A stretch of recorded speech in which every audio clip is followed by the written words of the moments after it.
So it started with brush, and then it mixed in with aerosol, and then it completed with aerosol. And this is actually like a DNA strand here. And so I worked with other indigenous native graffiti writers, and a lot of them did want to be, they have their name, but they don't have their actual names, just because they bomb at night and stuff, so, yeah. You know what she's talking about there? Yeah. Right. So using like an alias or like a tag name or something, right? Or they paint, they just do like walls too. So we'll go, You wanna go back? Yeah, let's go back. So that's what I loved about this project too, because it actually started out like 100 feet and it grew, it doubled in size. And it literally happened like within, 1 week. And what I loved about it is I had the ability to call in other artists to help support this piece. And then Miss Alyssa actually came to help with the polytab in the center. And I'm gonna tell you, like, Miss Alyssa knows polytab. Like, if you ever wanna do your own mural or continue in this medium, Miss Alyssa is an amazing teacher. Okay, so these are also mosaic, and these are Pleiades, which are represented in either the 7 sisters or the 7 brothers, depending on if you're woodlands or plains. These are also geometric Arapaho shapes, and these are in quill work, and this represents celestial or the stars.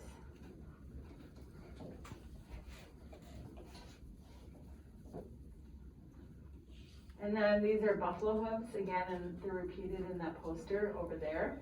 And these are also quill work, and these are paint into aerosol. That's So, the technique, I don't know. it's something, like, it's easy, but yet it's not easy. And like my friend Thomas in the top there, they're always like, the great thing about aerosol is you can always go over it. Like, you can always paint over it. So, yeah, like, I feel like it's super handy for like elements, softer elements where brush would be really hard and you'd have to be really sure about your technique. So, and then bottom here, like the filament too, was created with aerosol. That was fun. The people who commissioned Missy to do this painted the wall dark blue for her to start. That was their primer color. Ours was like a bluish purple, but she had that color to start with. And it takes a lot of coats to make a really dark color like that. I bet Riley knows that, and Noah's table knows that, and probably Will. Anytime you try to do like a really dark color on a lighter color, wall or canvas, it takes a lot of coats to cover. Yeah, the people that worked at Rotex, they actually like primed it white before we went in. And then we had to like hand paint it, the wall, because there's so many crevices and like curves. And we actually did like a spray, Yeah. and it just ate up the paint. And so we just had to roll it and brush it by hand. So all of that purple was done by hand. Oh, it was. Okay, Yeah. So, I mean, I wish they would have done it for me, but they're like, The white. yeah, they did the white, the primer. Wow. Yeah. Yeah, so what's interesting is that Missy, there's some imagery here that she's able to speak to really specifically for her culture. Your projects are images that, Titi, that are like important to your culture with our theme right now, images that make sense to you and other middle schoolers. And I wanted you to see what images she had in her mural, because she'll come around and talk to you about the imagery in your mural when she does the studio visit at your table. What else did we discuss? Oh, some questions. I have some questions. Yeah. So last class we watched a video about, just a short one about this mural, and another one about mural on the Ave on Franklin. So, and then I had you write some questions. Let's see which ones. Do you have a question? How about this one? That's a good question. So the question is, do you get paid? I'm gonna say this, there's a couple ways I can answer this question, but yes, you should get paid. As an artist, yes, I do get paid. But sometimes I actually, like for example, in 2020, I was able to have a fellowship, which was the McKnight Media Arts Fellowship, which allowed me to actually contribute my time and energy and effort for free to other like artists and other muralists and other projects without asking for any payment or any sort of anything other than just to be there to help and support.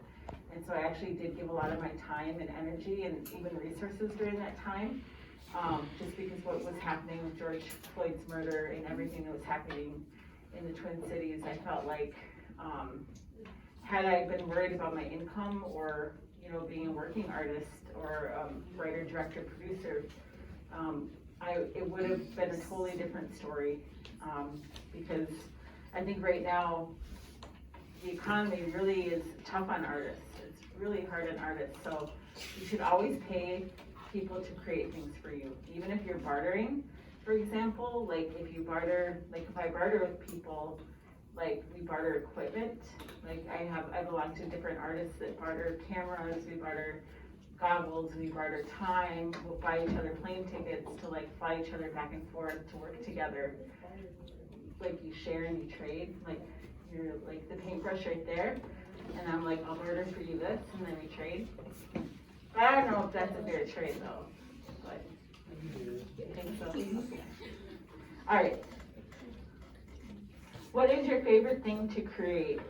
I don't have one favorite thing. I think anything that I like to co-create right now. Like I love to create with my partner Darren, who's a production also artist, but he's also like amazing 360 producer, as well as like he rides one wheels. So a lot of his work is like one wheel riding and documenting. So that's how we actually got into 360. So what I love about working with him is he's always like, let's try this, Missy, and then I get to create the story and I get to produce the pieces like through expanded cinema, and then I get to create all of these different opportunities for us. That was that video we watched last class where it was like, had a powwow going on and there were people doing virtual reality and there were drummers and dancers and videos and like a whole experience. So when she says 360, I think that's what you mean, those types of videos, right? Like 360 video is like immersive media where you put your goggles on and you're in it. And then like we did use 360 footage from that night, but in a two-dimensional way. So for example, like this is two-dimensional because you can't really interact with it, you can't immerse yourself in it. And there's nothing really interactive about it other than it's here, I mean, other than the screen, but you're not altering this at all. So like that's the difference I think between like film and 360 is that you have to look at it way different. I don't know if that makes sense. Yeah, no, it seems totally different. It's related, but really different. Yeah, it is. It's so new. It's such a new technology. Do your children influence my art? Yes, like youth and young people, and my children are like everything in my work. Like all my messaging is for like younger people and future generations. Because you get to carry the torch when I'm ready to relax. So, yeah. That one is kind of specific, but I Yeah. like it. So a few of you wrote questions that were really specific to your mural project, and they're still up here if you want to grab them for Missy when she comes around. Ooh, that's a But good question. Sonia asked a question about the technique That's of very the technical. glowing. Yeah. Sonia, where's Sonia? Not to call you out, but, okay, so how can we make a part that looks like a white line glowing like the one that was around your daughter? So this one is actually like, okay, so this is gold, like this is red and this is gold here. Or are you talking about this one right here? That one? I'm talking about the glowing. This one? Yeah, that one. That one? So we just did aerosol. We did an aerosol line around her. So you can always do a highlight. It's just basically like a very light line. So if you want it to be really precise and thin, you can use like a marker. I don't know if you have like colors, like white or White, yellow. black, comment today. Yeah, so when it comes, you can do it. But yeah, I love paint markers. Like they add so much to your work. It's so simple. Yeah, and just do like a thin white line. You can also take your brush, you can dry brush it, since you're working with brush, and you just dip it in, and I'm just gonna give you an example here. We do have some iridescent, which is like pearl white. We have some iridescent blue. Someone mixed the iridescent orange. silver. So all of those metallics too can give that glowing, especially when the sun hits it or when light hits it and you kind of like get at an angle, it'll pop a different way. Yeah, I would use like a flat brush like this. So something like a flat brush. I wouldn't use one that's like, has the tip on it. Like a rounded tip. Like you wouldn't want to use something like this or a rounded tip because that's not going to do it. So you want something with a straight line. And then you just, I keep wanting to wipe out myself, right? Wipe on you. Thank you. So you want this to be really dry. And then do you want to bring the camera? Can you see? Yeah, I can see. And then you take your paint.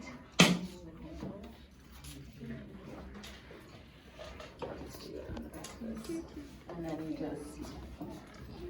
just want to take a little bit. So usually what I do is I'll just put a little pile on its own. And then you just dab it While Missy's doing this, like that. Really we have thin. 2 minutes before You want lunch. a smaller line. You just do a smaller brush. Does that On make this sense? post-it note, write And the you want question this that you're dry, gonna you don't ask want it wet Missy at all. when she comes